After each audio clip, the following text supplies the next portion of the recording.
Hello friends, मैं आज आप लोगों को बताने जा रही हूँ आईपीसी और सीआरपीसी में क्या डिफरेंस होता है। बहुत सारे स्टूडेंट्स को और लोगों को ये पता ही नहीं होता कि एक्चुअली वो अपराध जो किया है, और बताते हैं कि ये धारा लग गई, उस पर वो धारा लग गई, तो उनको सब्जेक्ट ही नहीं पता होता कि किस सेक्शन की वो धारा लग गई।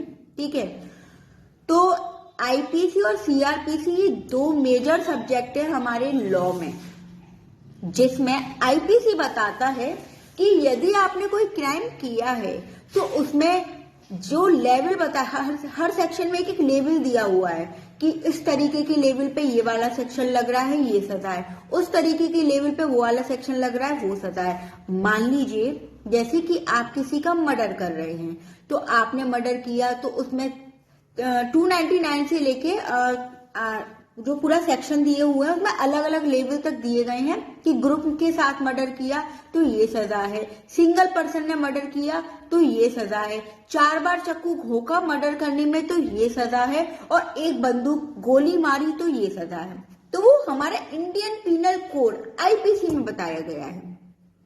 मान लीजिए रेप, एक व्यक्ति ने रेप किया तो ये सजा है, ग्रुप में मिला के 4 से 5 लोगों ने मिलके रेप किया तो ये सजा है, रेप करने के बाद उस वुमेन को मार दिया, उसका मर्डर कर दिया तो ये सजा है।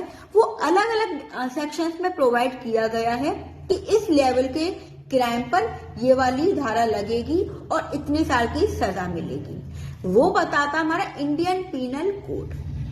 बट ये प्रोसीजर जो हमारा चलेगा, पुलिस के पास कंप्लेंट गई तब से लेके उस व्यक्ति को कन्विक्टेड या एक्विटल, दोष सिद्ध या दोष मुक्त किया जाएगा, तो जो उसका प्रोसीजर है वो कैसे चलेगा?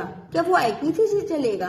नहीं, आईपीसी सिर्फ आपको सेक्शन बताएगा, गंभीर और अगंभीर अपराध बताएगा और कितने साल की सजा है ये बताएगा।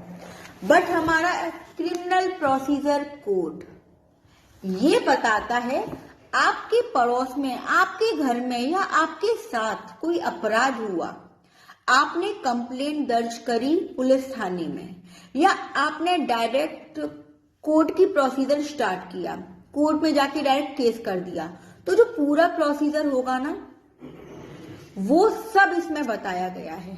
मान लीजिए आप लोअर कोर्ट से, आप उनके ऑर्डर से, उनके जजमेंट से असंतुष्ट हैं, आपको लगता है कि आपके साथ जस्टिस नहीं हुआ, तो आप क्या करेंगे? देन आप हाई कोर्ट में जाएंगे। उसके जाने का प्रोसीजर क्या रहेगा? आप रिव्यू, रिवीजन, अपील कुछ तो डालेंगे ना, तो उसका प्रोसीजर क्या होगा वो सब बताया गया है हमारे इस सीआरपीसी में। अगर आप हाई कोर्ट के ऑर्डर और जजमेंट से भी असंतुष्ट हैं, अनहैप्पी हैं, देन आप क्या करेंगे? तो आप जाएंगे सुप्रीम कोर्ट। उसका प्रोसीजर आपको कैसे पता चलेगा कि क्या प्रक्रिया रहेगी, किस तरीके से आप अपने उस अधिकार का यूज कर सकते हैं, ये भी बताता है हमारा सीआरपीसी। आईपीसी एंड सीआरपीसी दोनों में आपको डिफरेंस पता चल गया होगा। एक शॉर्ट समरी में आपको दोबारा से बता देती हूँ। इंडियन पीनल कोड 1860 आपको बताता है जो आपने अपराध किया है, मान लीजिए आपने चोरी करी है तो उसकी सजा क्या होगी। मान लीजिए आप चोरी करने सिर्फ गए थे लेकिन वो चीज लेके नहीं आ पाए, उसकी सजा क्या होगी। मान लीजिए आप चोरी करने के लिए सिर्फ घर का ताला ही तोड़ पाए थे, उसकी सजा क्या होगी। ये सारी चीजें अलग अलग सेक्शंस में बताई गई हैं और सबकी अलग अलग इम्प्रीजमेंट है। 2 महीने की सजा, 6 महीने की सजा, 1 साल की सजा या जितनी भी सजा।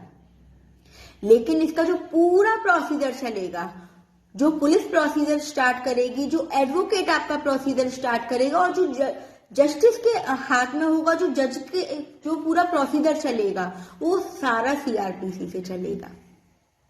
Thank you.